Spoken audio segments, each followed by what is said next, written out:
Welcome to the Earthworks podcast, where our team will share the jargon of carbon from many of our turf friends from the past 30 years. So, welcome everybody to another podcast with the Earthworks. And today I'm honored and a little bit nervous for where this conversation might go, but I've got Thomas Bastis, certified golf course superintendent turned PGA Tour agronomist on with me today. I was trying to think of when we first met, and I think it was in a bar in San Diego. I somehow got invited to an underground group called Poa is for, what was it? Wimps. For wussies. For wussies with a P. For wussies. Exactly. Right. And it was you and Chris Trinabaugh. I think Josh Lewis was involved, and there were a couple other guys there, and I can't remember who else was there, but there were some comers and goers in that meeting, but it was this hush-hush. I think a guy named Gary Dieters was there. Gary might have been there. We kind of looked around. It was one of those like, Jeff hey, Johnson. You want to buy a watch? Jeff was there. That's right. That's right. Jeff Johnson was there. So that was an interesting meeting, and we've kind of kept in touch. That might have been the first physical time. I think so. I was so outwardly aware of you because you were a green guy. Yeah, well, that's true. That's true. I mean, you were famous. Are famous. But you were the Cal Club guy, so we were both infamous, I think. Anyway, so I've got a list of things that I always try to do an outline for these conversations, and typically within 5 minutes we've strayed so far off path that we never really get back. But that's fine. It should be a good conversation. Kind of some of the as you can see, if anybody's watching this, we're at the Puffy Jacket HQ. Behind us is an array of colors of puffy jackets that Thomas is displaying. It looks like on your left shoulder there's some climbing gear. Maybe it's very organized. I would not dare have you in my garage, but my neighbors call me REI West. You do kind of look like an REI outpost. If REI is closed and you think you need it, call Thomas. You come knocking on the door, and I have just about, Yeah. Where are we going? We going to the Arctic? I got it. You want to go kayaking? I got it. What color carabiner are you looking for? Right? You got it figured out. Yeah. In fact, it was funny. I was going through some gear, and I came across some wag bags. You know what wag bags are? No idea. Wag bags are bags you poop in. Okay. Might be why I don't know. We needed these for one of our races. Let me tell you, they're still unused. Boy, that went down a rabbit hole quick. Can you use that at elevation too, or is that more just flatland? I'm sure you can use it on the moon. Wherever. Okay. Right. Yeah. Let's get back on track here. So tell me a little background on yourself. I know you're a Cal Poly guy. Where did you grow up? Well, I probably had to tell the story enough times that I've made the story shorter than it used to be. And the prologue there was actually longer than probably the story. So ages 0 to 6-ish, Long Island, New York, Massapequa. Okay. 6 to 7, downtown San Diego, right across the street from USD, University of San Diego. And then from 7 to about 15, I was in La Costa, California, which is like North County, San Diego. Yep. Grew up around La Costa Country Club, all that kind of stuff. And then 15 to 17, Niagara Falls, New York. 17 to 18, couple of spots. Way North County, San Diego, called Fallbrook. And then ultimately 6 months later, maybe a little less than 6 months later, we were living with friends at the time, moved down to Mission Hills, which is outside Old Town in downtown San Diego, right by the airport. Sure. But oddly enough, the same high school that I left as a freshman, I went back to as a senior in high school which was kind of okay. Weren't you that guy that? Yeah, that was me. That was me. So, and then graduated from there, went straight to Cal Poly, San Luis Obispo, California Polytechnic State University at San Luis Obispo. Mm-hmm. So that was for 5 years. No, I'm not, I don't know, perceived, I would say I'm not dumb, but, or why that would take so long, or I was wasting mom and dad's money. I paid for myself to go through school, but I did a couple of internships that kind of set me back a little bit. And also my wife, and I graduated at the same time. So it kind of worked out that way. She actually had to wait for me, which was funny, little half story on that. And then graduated from there, became an assistant superintendent back in the glory days of when you couldn't build a golf course fast enough. Right. I started off as a second assistant at Sharon Heights Golf and Country Club in Menlo Park. Within a year, I was the first assistant, not because of any grand performance by my end, but the other guy left. Was there for a year and a half. Hopefully my former boss, Mike Rothenberg, is hearing. He somewhat eloquently said, "You need to move on," which at the time I told him, thank you, Mike Rothenberg, for doing that to me. But I became superintendent, I think at 25, at Moraga Country Club, which is in the East Bay. Moraga Country Club, I kind of, how do I say this? It has 4 of the worst, top 100 worst designed golf holes on one course ever. Wow. Anyway, I made that something special.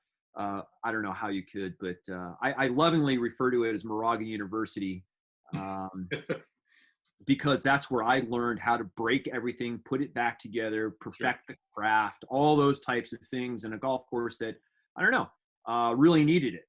I used to say the only way that things would get fixed at Moraga Country Club is either it blew up, caught on fire, or slid off the map. And I think all 3 of them happened. So I was busy. Yeah. And then ultimately, right around the ripe age of 30, I got the job at California Golf Club. Mm-hmm. It was a lot closer to home. Got that, and I was there for 15 years before I joined the PGA Tour at a ripe young age. And now I've been with the tour almost 4 years. So backing up a little bit, had you been on a golf course? How did you know that you wanted to get into turf management? I mean, was it just a happenstance thing, or it always boggles my mind when I hear, "Oh, my high school counselor said I should get into that." I know, right? Yeah, you never hear that, do you? Hey, kid, you want some candy? Step into my van. No, I was that industrious little boy with a lawn mowing route. I remember. Right. Okay. In that segment 0 to 6, we were actually we were moving from Massapequa to California. My dad accepted a job in California, so we were moving, or something that had effect. Oh, actually, no, it was the lady across the street. The lady across the street was moving. That's what it was, and she was getting rid of this push, lawnmower, like one of those Sears kind of no motor push reel type mowers, and I really wanted it. And she said, "Well, if you want it, you can go mow my backyard." So I was like, right on. So that was my first gig, I think, at age 5. So I did that, and oddly enough, the next door neighbor's like, "Well, hey, if you want to mow my lawn, I'll do that." And the neighbor to the right of me had this riding lawnmower that he used to let me sit on his lap and drive the ride. I thought that was cool as crap. Couldn't wait to do that myself. And so I don't know, maybe call that the formative years. And then I think when I was maybe 10, my parents bought me a lawnmower, and I decided I was going to start doing the lawn mowing route, and I happened across this lady who wanted me to take care of the yard. We'll keep it at that. Just cutting branches and mowing the grass. No Mrs. Robinson. It wasn't Mrs. Robinson. No. Just to clarify. All right, good. But anyway, she worked in the nursery business. She was she was a salesman for a wholesale nursery called Sakai Nurseries.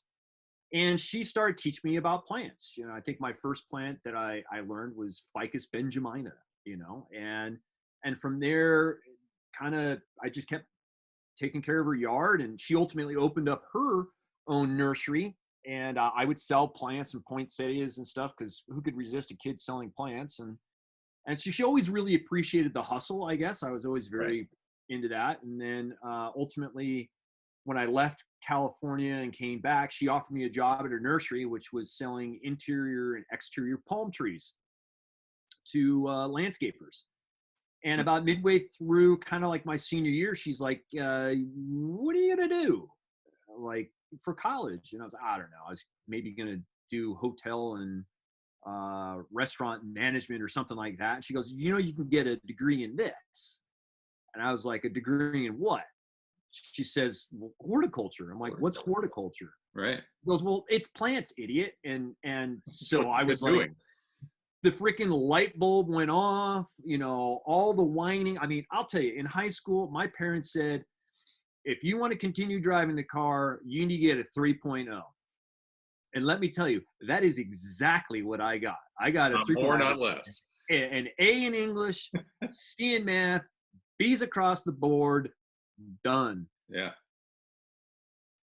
I do homework like 5 minutes before class, barely mailing it in, maybe study occasionally. But I, you know, graduated. I don't know how I got into Cal Poly. Well, maybe because nobody really comes out of high school thinking about horticulture.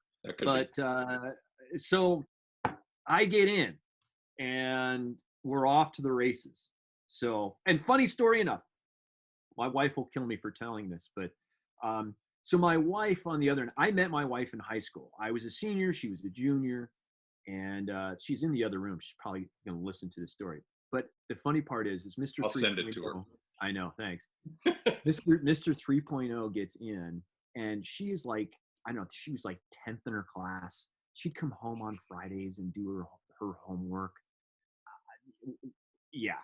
And she graduated with like, I don't know, like 4 point something or whatever. She had, I think in her first quarter of college, after her first quarter, she was a sophomore already with all the AP classes or the honors classes that she did.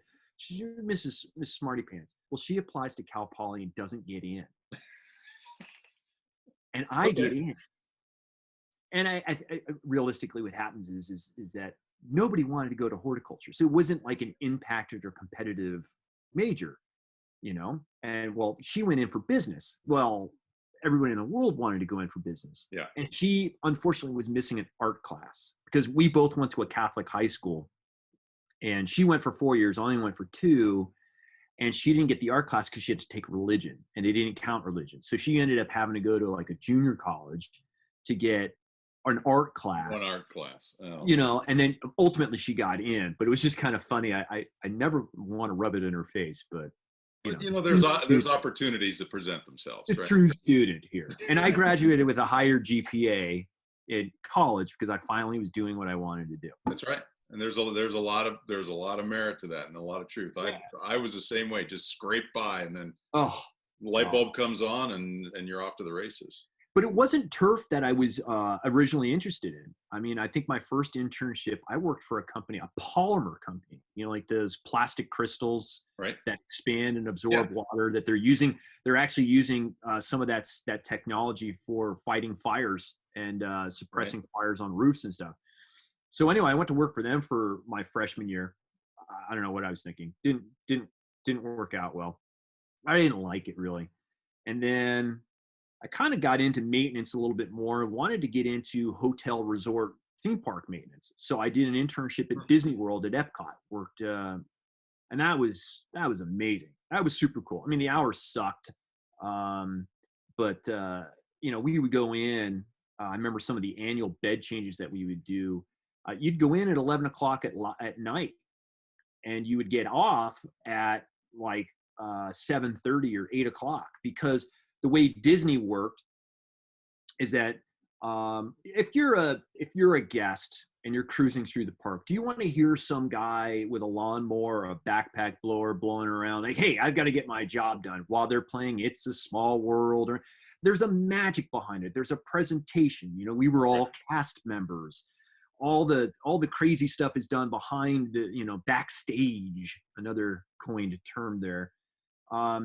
So with the annual bed changes, you know, you don't want to see, or the guests don't want to see a bed that's like half done with, you know, plant pots all over the place and racks and tools and all that kind of stuff. And you're like, well, hey, we're trying to make the magic here. This is how we do it. No, all of that is done before the park is open. Yep. Yep. And so I guess part of that was a little bit of the learning curve of there's a salesmanship to maybe any job. And I came back from that experience pretty pumped up on that. But one of my I don't know, called roommates or at the time, and his name's Paul Cushing, and Paul was deep into golf course management. I mean, that's all this guy wanted to do. And he actually encouraged me to apply for a golf course job. He goes, hey, look, this is how I do it. I go and I select 10 superintendents that either have a good reputation, that are certified. Right. Now, at that time, I didn't know anybody. So he said, pick certified golf course superintendents in clubs that look good, and hopefully they'll teach you something, but write 10 letters and follow up to see if there's an internship program. So and he goes, well, look, you know, golf courses have resorts with them. So I chose this golf course called Four Seasons Resort Aviara, and it was my first golf course experience, and I loved it. The budget was there to do things. They had all this cool equipment. I learned to play golf. I was like I think I was a sophomore, junior year in college, and finally learned to play golf. And just enjoyed it. And then ultimately got an internship. I went back to school for my fall quarter. We're on a quarter system in California. Right. So we have a fall, winter, spring that are 12-week versus 16-week. Mm-hmm. So, and then we would take the summers off. So I went back for my fall semester of my junior year. And then I had an opportunity to do an internship for the Pebble Beach Company. And so I worked at Spyglass for the winter and spring, which was during school. So that's why it took me 5 years. I took 2 quarters off, and then nobody goes to school in the summer. So I did another internship at a private golf club in San Diego called Del Mar Country Club. So I now had 3 golf course internships plus Walt Disney World, and was primed to go out into the job market when I graduated. And there it was. Yeah, because you had a little bit of ground to make up. I mean, some of us got to start pretty early, and right.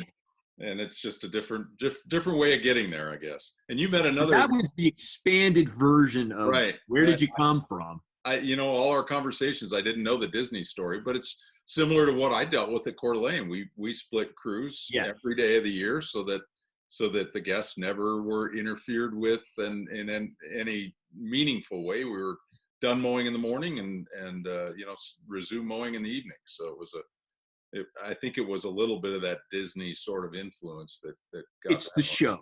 Yeah, it's the show. It's and I'm still working for a company that does the show. Yeah. So Moraga was your first superintendent gig. Did you do a renovation there, or just kind of improvements? Well, so Moraga was a unique property. Unique. And I mean that lovingly. If any of my Moraga fans are out there. And my current, or my one of my assistants at the time, actually started off as a crew member, is now the superintendent there, and he's killing it. But Moraga was a 9-hole golf course back in the day. I think it was, when was that built? Maybe the 70s that it was built, and it was a part of a homeowners association.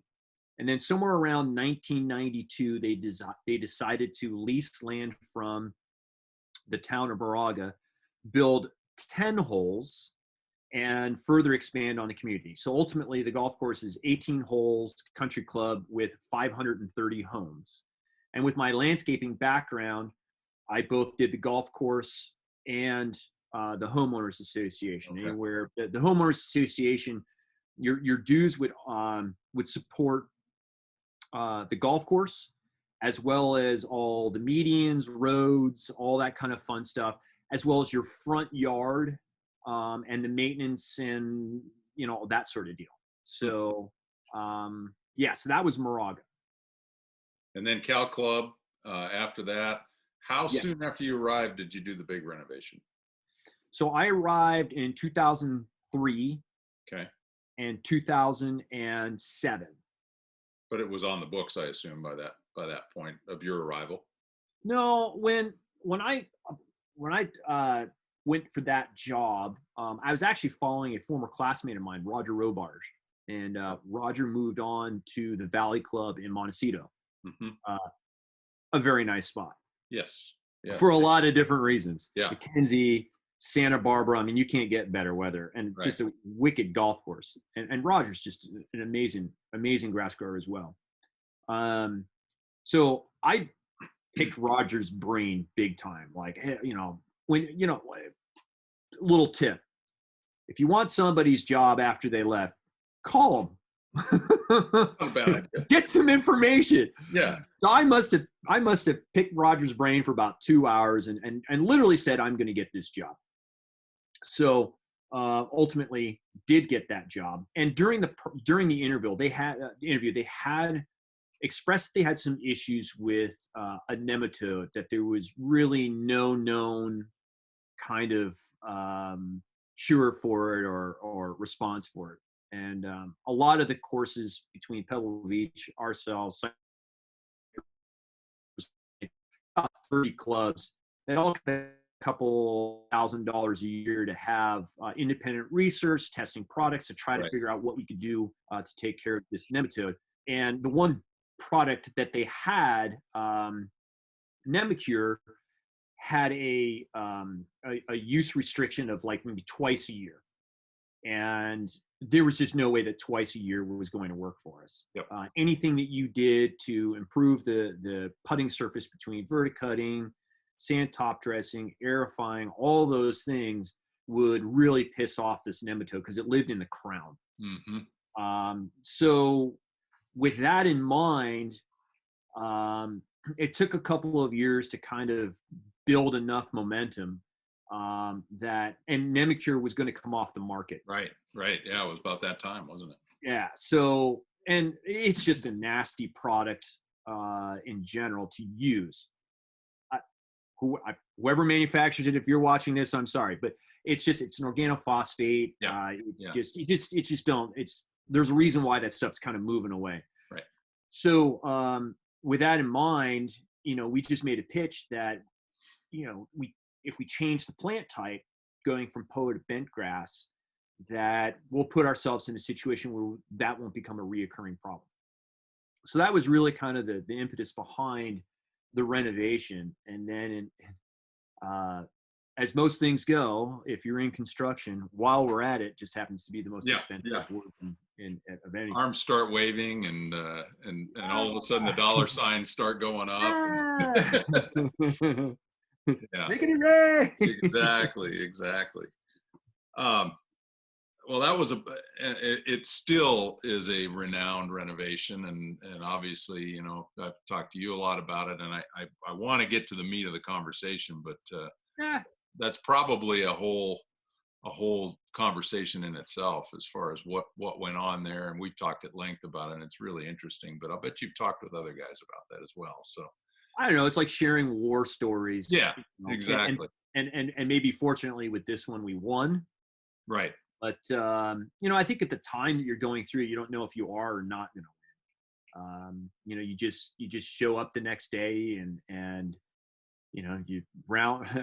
you get as much dust in your nose and ears and every orifice that you've got. And Yep. I think 6 months after the construction project, I still was coming home with dust and stuff in my ears. And well, that's how you measure a good day, right? Absolutely. Yeah. Exactly. Right. And like I prided myself in doing, you left it in good hands with your assistant Javier, who's done a great job and picked up right where you left off, right? And he's killing it. It's great. It's great to come back. And I think I mentioned this in another conversation with somebody that it's very hard sometimes for you to play golf on your own golf course. Right.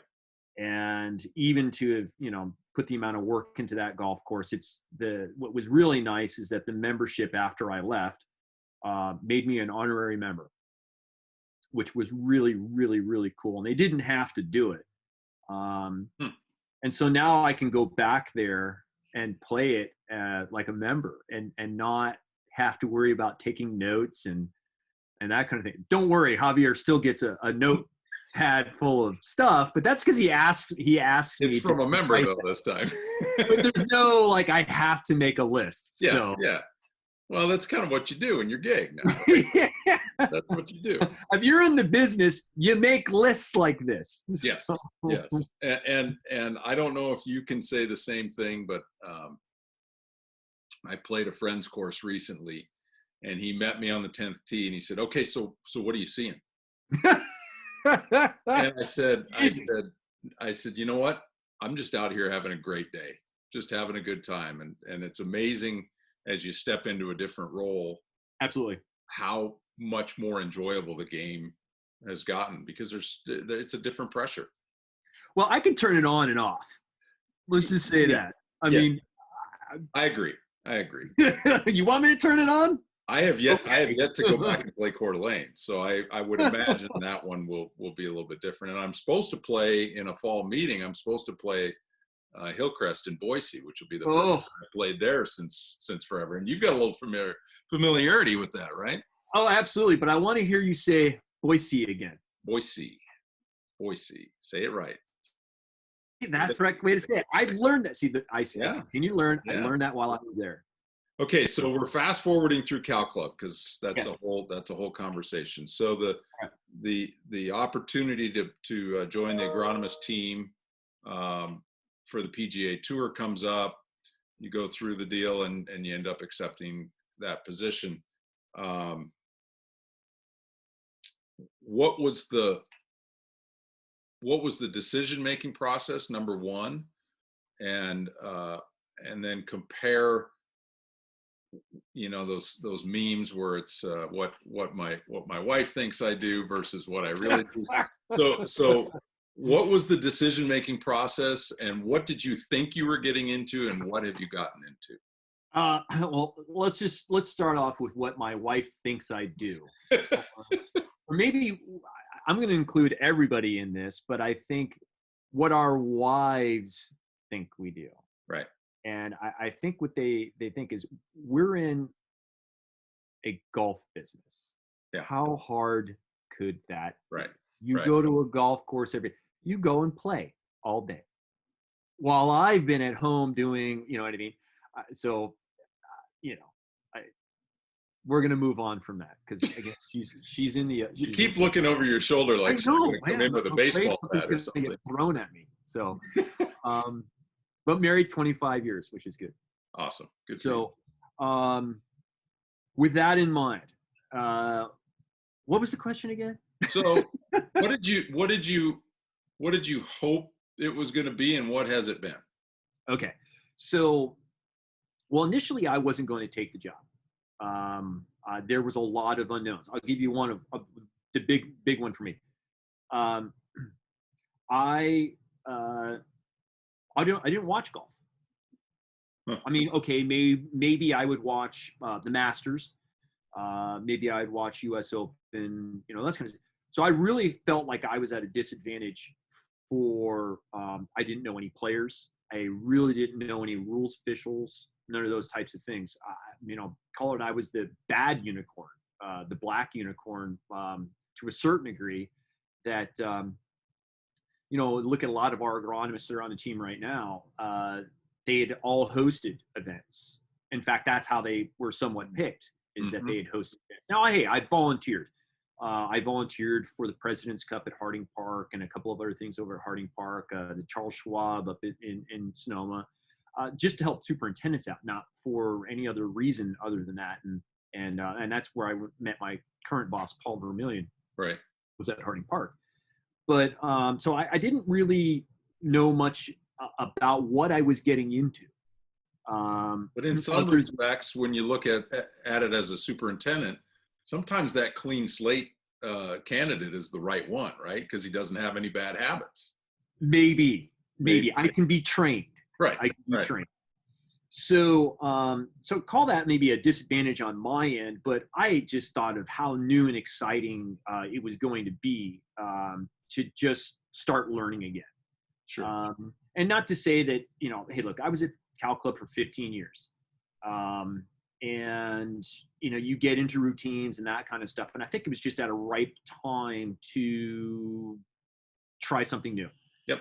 I've also been racing competitively outdoors, and I really liked adventure, and I wanted to continue the adventure. And I was always kind of like, I'm always prepping myself for the next thing. What is the next chapter of my life going to be? And what had scared me was this notion, and not really wrong, that I don't want to be the guy who's looking for a job at age 50. Mm-hmm. It's like I've given this chat to some people with some agreeing heads that superintendents have a blue collar ilk to them. Right. Not necessarily true, because a lot of us do more than what is perceived as blue collar, but we're perceived as blue collar. Where our value has a bell curve to it, that with 50, 55 being the tipping point, that once you go over the other side of it, you don't want to be on the butt end of that. It's very difficult versus other industries that might, the longer that you're in them, the more you listening to the doctor, lawyer, or finance guy or something of that nature. The more gray on the temple, the better. The more gray, you're valued and respected. You're a chief. Well, not so much. Do you want the 55-year-old superintendent, or you want the 37-year-old superintendent? Right. Exactly. And again, those are generalities.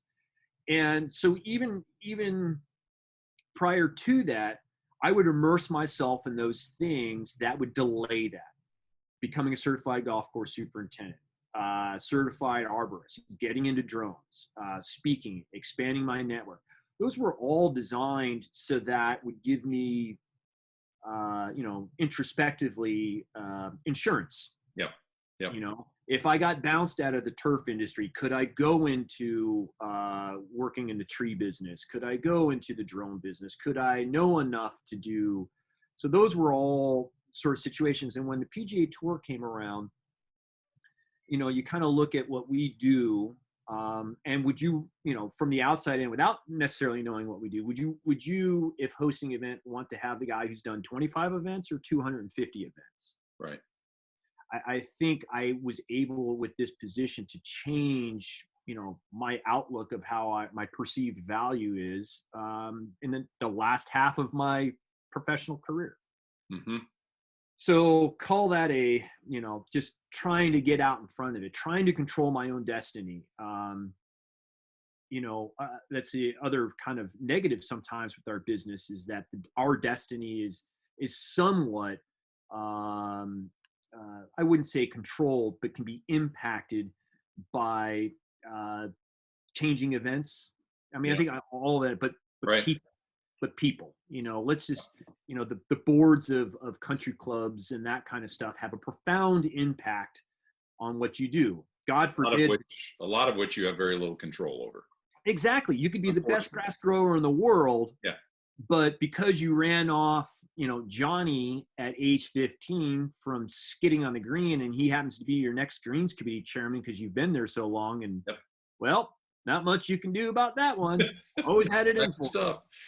And that kind of stuff happens. I mean, those are, those again are unicorn type situations. But I think that if you could draw a lot of parallels to somebody else controlling my destiny, and I've always wanted to be a little bit more in control of that. Sure. I worked for a GM years ago that told me, incidentally, he retired from the same job after 28 years, but he gave me the advice that it doesn't matter what you do, you're going to piss off 5% of the membership. So in 10 years, pack your bags and get ready to go, because half of them hate you. Right. Now, he lasted as a GM 28 years and retired, but from Hillcrest. But Unfortunately, that's a reality in the industry, and it seems to happen way too many times for my liking, anyway. Well, figure this. So again, Mike Rothenberg, I learned a lot from.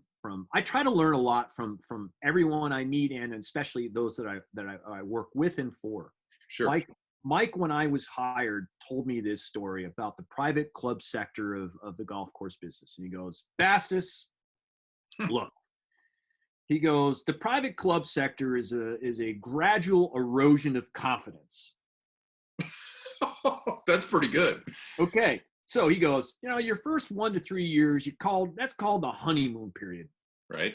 And you're going to get this member, and he's going to come up to you and he goes, "Hey, Thomas, we're so happy to have you here.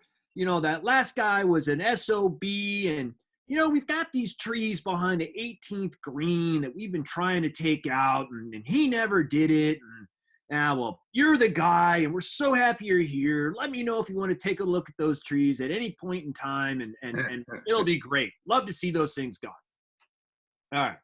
3 years goes by, and now you're in the next phase of your superintendent's career. You've kind of gotten yourself settled in, and that same member comes over and says, "Hey, Thomas, things are looking great. Really appreciate everything. What about those trees behind the 18th? Got to get back to those trees over there. I really thought that we were going to get there. I know you're busy, but we really want to get to those trees." And you're like, "Oh, sir, I'm so sorry. We'll look into that." And kind of thing. You're kind of brushing them off a little bit. And so, 5 years has gone by. You're now on that 7-year itch, Yep. Marriage. And now this guy doesn't come to you anymore. But sure, he doesn't have a bunch of dew sweepers or the early morning crowd or whatever. They all sit up in the men's grill with the coffee. They steal the newspaper or whatever it is. Staring at you on your gator as you go by. And he sits there and he's holding court. And he goes, "I've talked to that guy 5 freaking times, about taking those trees out. Right, Bobby? Yeah, Bobby, right. That guy sucks, And there comes the erosion. Yeah. And so right. it's one of these. So it's managing it. And I even tried to manage that. I created this outline specifically that had, hey, if you want to shoot for the moon, I'm putting the moon on the list. Yeah. But there you go. When I take that list to the Greens Committee and it says shoot for the moon, that better be number Z or 100 compared to what we need to do. And I can go back to that member and I can say, "Hey, look, see, it's on the list." The committee doesn't think that's a priority. Anyway, I tried all those self-defeating and whatever. So you make the decision and you get thrown into the fire pretty much right away. Yes. So biggest surprise? How much I like it. Really? Yeah. I know we talked, we were at a meeting together in Victoria, BC. Oh, that was awesome. And we had both recently left our superintendent positions, and I think we got out about the same time and got into our alternative. Misery loves company. And you made a comment that kind of I remembered, but you commented about how you learned real quickly that going in guns a-blazing to a guy who's on the ground 52 weeks out of the year was probably not going to be the best approach to your new position. Yeah, it stands true. Still stands absolutely true. Oh yeah. My God. Probably one of the best little learning experiences. And I recently came upon another little learning experience again, even trying to be more reserved. Absolutely true. I think the most difficult portion of our job, and maybe anybody who's a salesman, anybody who visits to other clubs as a guest, yet required to move the needle or asked to move the needle, is relationship building. Yeah. If you were to ask me, "Thomas, what books are you reading?" Ask me. Hey, Thomas, I'm curious what books you're reading right now. Funny you should ask, but they deal with ego. They deal with solving problems, managing my own damn ego. I have and or had one or still dealing with an ego. I hadn't noticed that, but thanks for Thank being you. so honest with me. Thank you. I'm sure my ego comes out in this. I'm trying to be as self-deprecating as possible. Just to, I think what's more important is empathy, is an understanding, asking questions.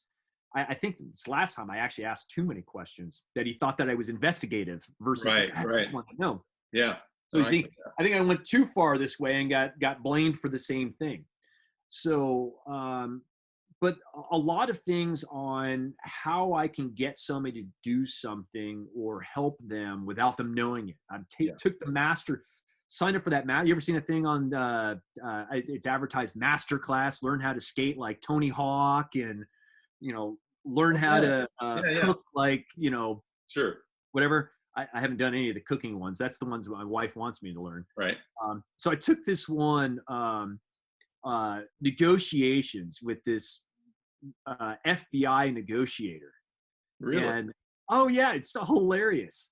But so true. It's like if you're trying to de-escalate a situation, you slow everything down. And a de-escalating late night DJ voice. She's just learning stupid mental games like that. Which in hindsight would have helped us 20 years ago when we were dealing absolutely. with the knucklehead on the crew for $8 an hour. Yeah. So it's those types of learning things. It's less technical stuff. It's less organic matter. I mean, all that stuff is there, but everybody has access to that. Yeah. Everybody has access to Google, the quick response, but I think it's how you can get somebody to utilize those things and see potential or make a plan. Or, sometimes I've been I've been a psychologist. Yeah. While I've been isn't that the truth? Just somebody there to listen to sometimes, yep. non-turf related, and had some, developed some great relationships as a result of that. And then the turf came. Yeah. So do you represent all 3 tours, men's tours, Corn Ferry? Yes. So you don't necessarily know, ahead of time, but you could be on any one of the tour stop sites that week. Yes. I presently do somewhere between 11 and 13 tour sites. Annually, yes. So each one of those requires approximately 1 2-day visit and 1 tournament visit, which is anywhere from, call it 9 to 14 days. So advance week. I've got a little familiarity because I did an event at Hillcrest Country Club and dealt with your team and so typically it's 6 months prior and then advance week. 2 months prior. 2 months prior. Okay. Just so that, a lot of that is geared towards just getting the superintendent, it's around the corner, here it comes, and some of these guys with some of the bigger events are already doing a build out. So they don't necessarily need me, to tell them it's coming. Yeah. But, it's just, hey, how are we looking for staff? Let me get in front of some things so that if there is some communication that has to happen to the players, media, my boss, my boss's bosses, or whatever, that nobody is given an oh, really kind of response. We're just ahead of it. So we'll do that. And realistically, once I've established a relationship, I'm calling all the time, whether they like it or not, damn it. Sure. But it's like sometimes it'll be once every 2 months. Sometimes it's, once a week, just how relationships work. Yeah. And then I will come in the week before the event, which we refer to as advance week, and stay most times all the way through Sunday. Yeah. And then fly home, go to another site or another tournament. Mm-hmm. Sometimes we'll do back-to-backs. This year I had a back-to-back-to-back which was kind of cool. I did the workday event at Muirfield Village, as well as the memorial, and then Barracuda. So call it like 2.5. But yeah, so I was out for a total of like 6+ weeks, longest stretch that I've ever been out. So I don't even count 2 to 3 day visits anymore as being out. My wife's like, she equates it to me taking out the garbage. Yeah. Are you home already? Oh, you're No, home. he's gone. All right. Well, maybe I'll see him tomorrow night. So how have you adjusted, and how has she adjusted to that? Because it's different. I mean, you work long hours as a superintendent, but you're home every night. Yeah. I think I find myself, obviously when I'm gone, but, I do like to call, pretty much every night, especially during advance week, because I think the more that you can keep, calling frequently, that, there's less stress to figure out what did we last talk about? What did we forget? What are the kids doing? She can tell me exactly what's happening for the day. Yeah. And there isn't a length of time that we have to stay on the phone just because I haven't called her in 5 days. Well, does that mean we have to stay on the phone longer? No. Right. But if we call more frequently, it's just easier. So learned that because I have gone before the PGA Tour. I've been gone for 17, 18 days doing a race or whatever in South America. My wife's had no idea where I was or what I was doing. So, and you're in South America. This is a lot. I think this is an upgrade. This is an upgrade. Yeah. So yeah, I mean, that's, and now with her working from home because of the whole CV-19, I'm out in the garage where I used to have a little office in the house. So how, I mean, obviously those of us that watch golf on TV, we see one glaring difference between this year and last year's events in that there are no gallery or no spectators. What's changed this year? Well, that's the big one. And we talked a little bit about this a few weeks ago, but it's been a pivot. You might get two perspectives here, and there's probably one perspective that just by my mere I wouldn't necessarily call me the dog catcher from seniority, but there's certain things I know versus certain things I don't know. But so you would say that there's a perceived difference in what I might see as different versus somebody else. So the first off is a lot of the grandstands, the build out, whether we were having fans or not having fans, those types of things. So the infrastructure is greatly reduced. Right. Which got to be a relief for the sites, I would think. Well, I mean, it's a double-edged sword because you're eliminating a revenue source, and it's already been budgeted in. The repair and maintenance of those types of scenarios. Once the bleachers come down, the porta potties, those types of things. Putting that stuff back together has all been accounted for the most part. So now, granted, if you've had an event that had those types of situations before, and then you had an event this year and it wasn't there, you're probably very happy to not go through that. That's true.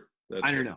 I'm not trying to draw any conclusions here, but my guess is that would be the case. The guys on the ground probably don't mind it as much. Yeah, you're not picking up red Solo cups out of bushes for 6 months, something like Zip that. Zip ties.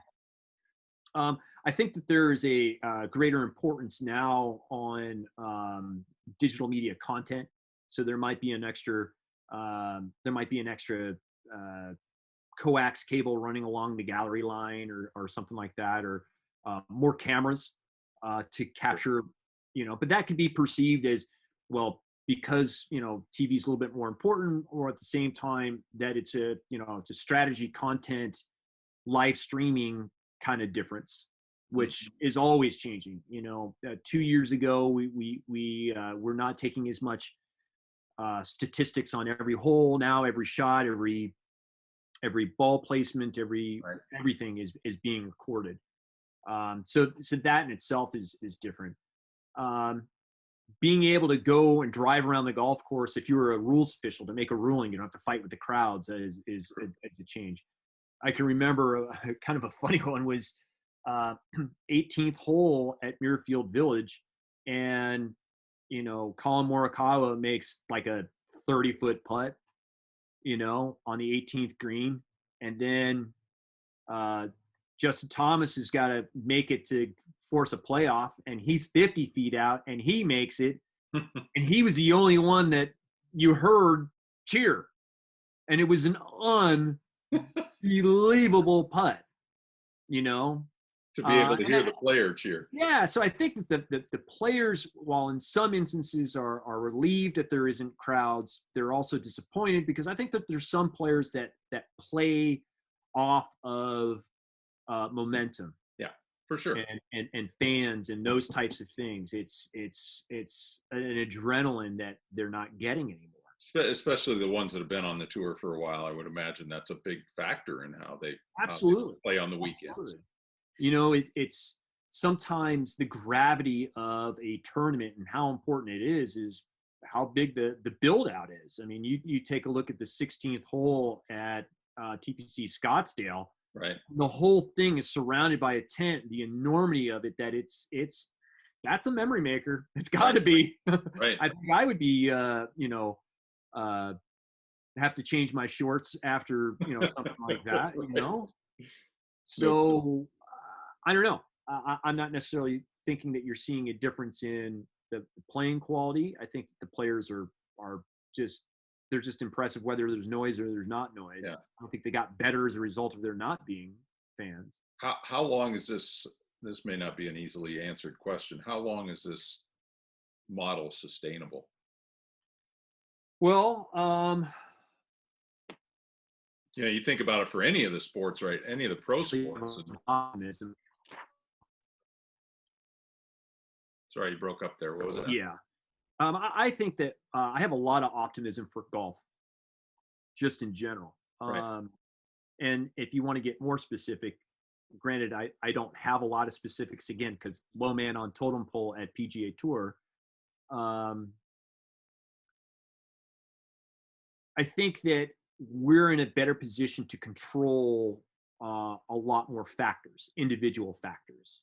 If we run into problems, we can isolate faster. The close contact that other sports have difficulty in.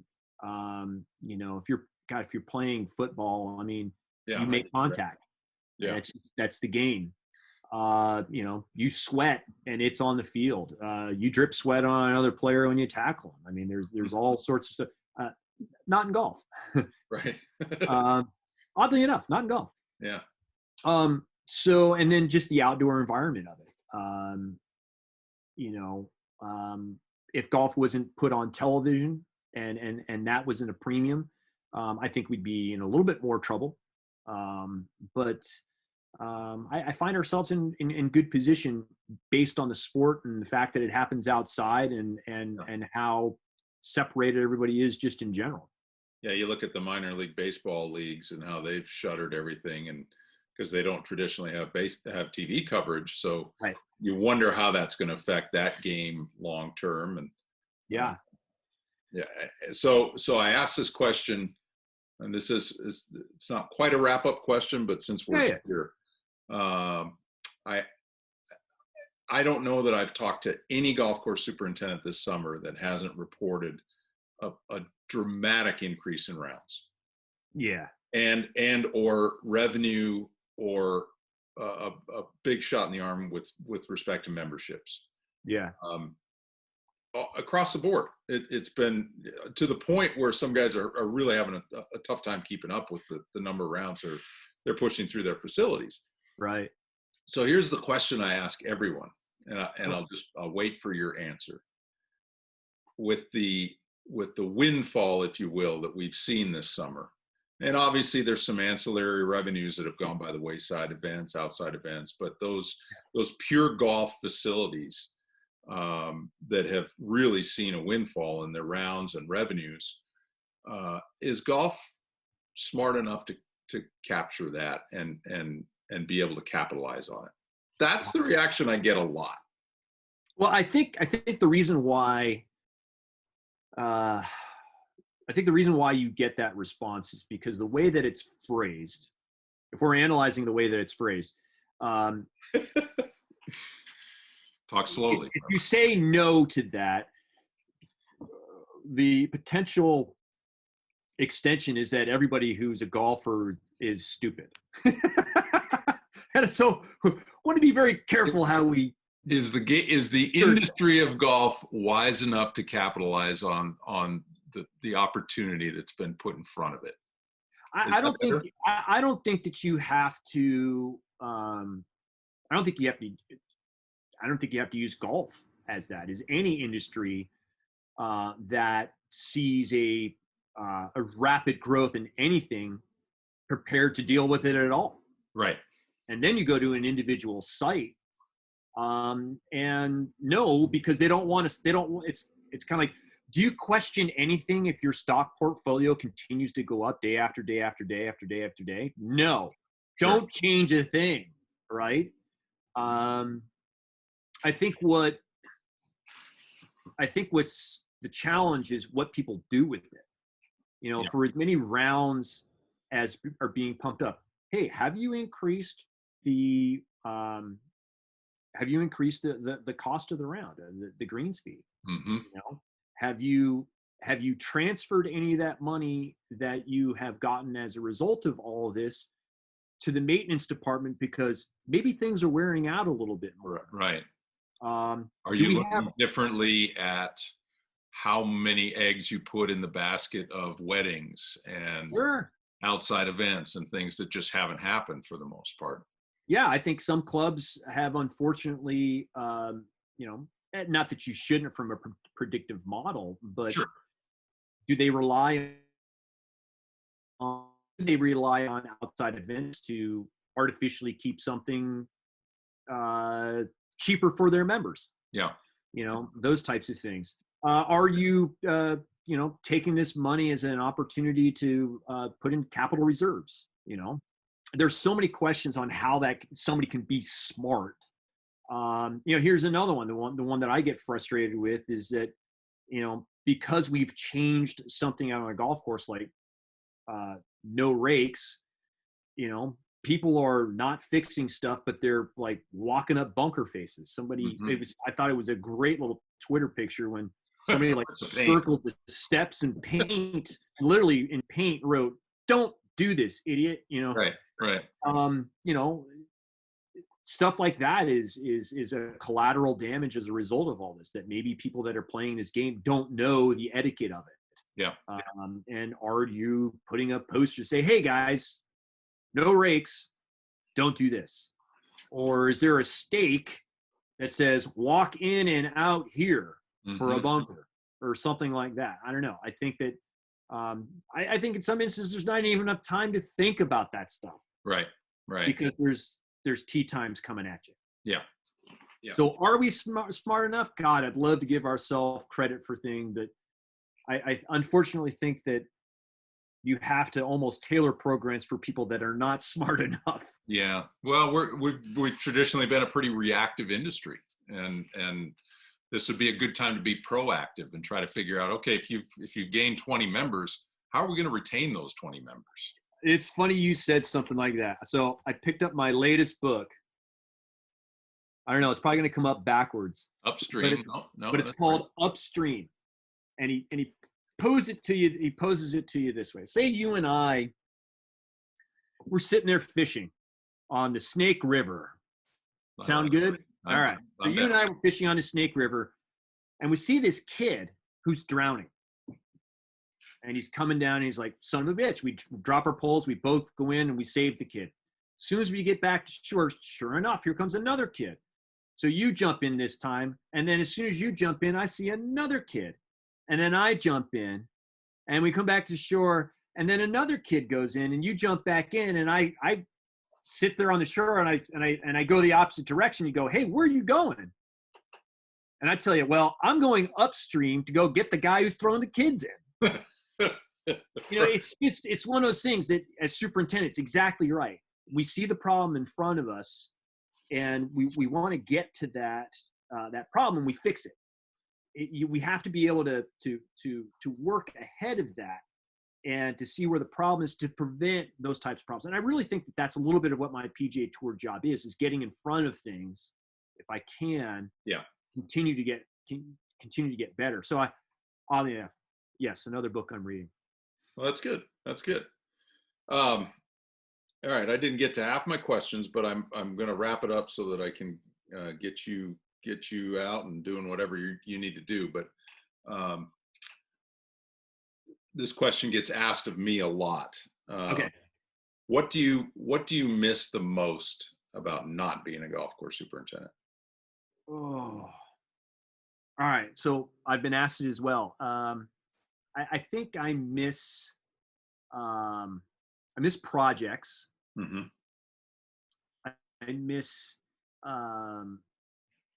putting together something and seeing it through, seeing something grow and seeing something mature and seeing something like do well, that doesn't talk back.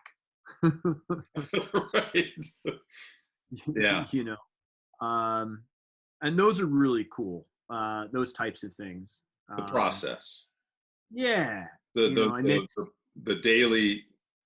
daily measure of success. Yeah. Right? I also miss a crew. Yeah. Building a team. Yeah. I don't get to, I am the team. Right. It's a team of one to a certain degree. Right. When I'm on site, I naturally gravitate towards a team, and I'm there with. It's usually myself. We have a weather guy. There's usually 7 to 8 rules officials that I work with. Mm-hmm. And then there's the operations group that put together like all the grandstands and the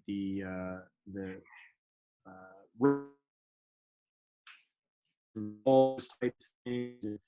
We have to come together and work as a team, but afterwards we all split up and go our own kind of ways. It's always, how's the weather might be a typical question for you, but for us, it's like, what's your next event? Where are you going? Yeah. Yeah, exactly. Exactly. No, it's very similar for me. And I think that's been the answer, is building the team, and just that last ride around during the day, which you probably still get to a certain degree, but it's a different level of ownership, right? Yeah. Yeah. I get delayed gratification because when I leave, the next time I see it is 8 months. That's right. From now. Very similar to my experience. Yeah. Very similar. Right. Well, what else have you got to add, or is there anything that I didn't cover that you think is important about who Thomas is and what he's doing for the tour? I'm going to let my ego sit back. There isn't anything else unless you ask me a question. All right. So I've got one more. So maybe in the dirty little secret or the behind the scenes category, what that you can share, what goes on behind the scenes with respect to the players that surprises you? It's interesting that you asked that question because while I am termed an inside the rope kind of person, and I do have player interaction and the like, I'd say for the most part with the PGA Tour, what you see is what you get.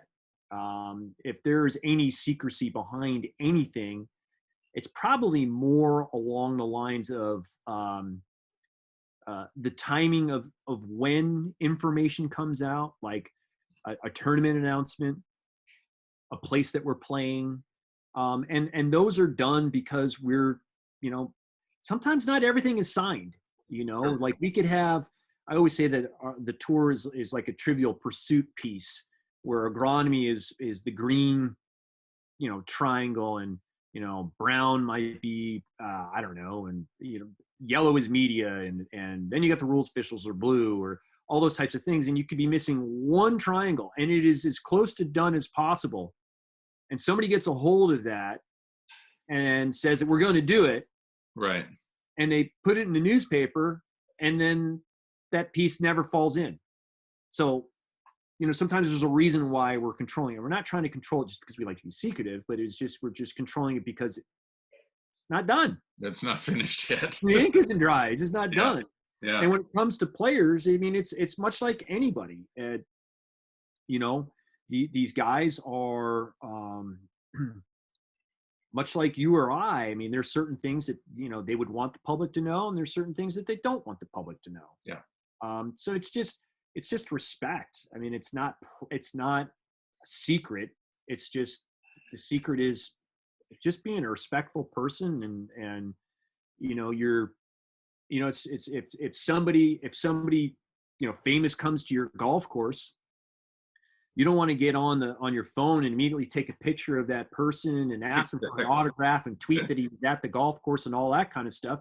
You don't want to, even if they're not famous, you don't want to do that, because you never know he could be skipping work, and now you've gotten him fired. You never know what the unintended consequence of your actions are. So if you don't know, don't put yourself in that position. Don't say it. That's, if you don't, and that's kind of the funny thing, you don't even guess. If you don't know, you don't know. Mm-hmm. And even if you do know, you don't know, because that you might don't want to be the source from where it comes from. Yeah, that might transcend more than just what you do, right? Maybe that could be good advice for just about anybody. You don't know. You don't know. You don't know. You don't know. Don't even try to know. Just don't even try to know. You know, because you're not supposed to know. You know. I always used to joke about the guy behind the counter at the pro shop, not necessarily the head pro, but, you know, they always seem to have an answer before they even have an answer, and they may not know, but they get and I would joke with my golf professionals that, you know, odds are I could probably help that member with his golf swing more effectively than you can help him with agronomic questions, and yet you get those questions asked all the time. So absolutely, it's an interesting business. Well, Thomas, I'm going to wrap up.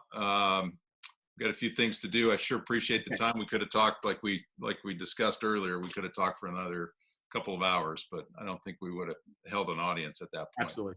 Thanks for the time. And one of these days we'll continue the list that I had and maybe do a second installment. There you go. All right. Thanks. Appreciate it.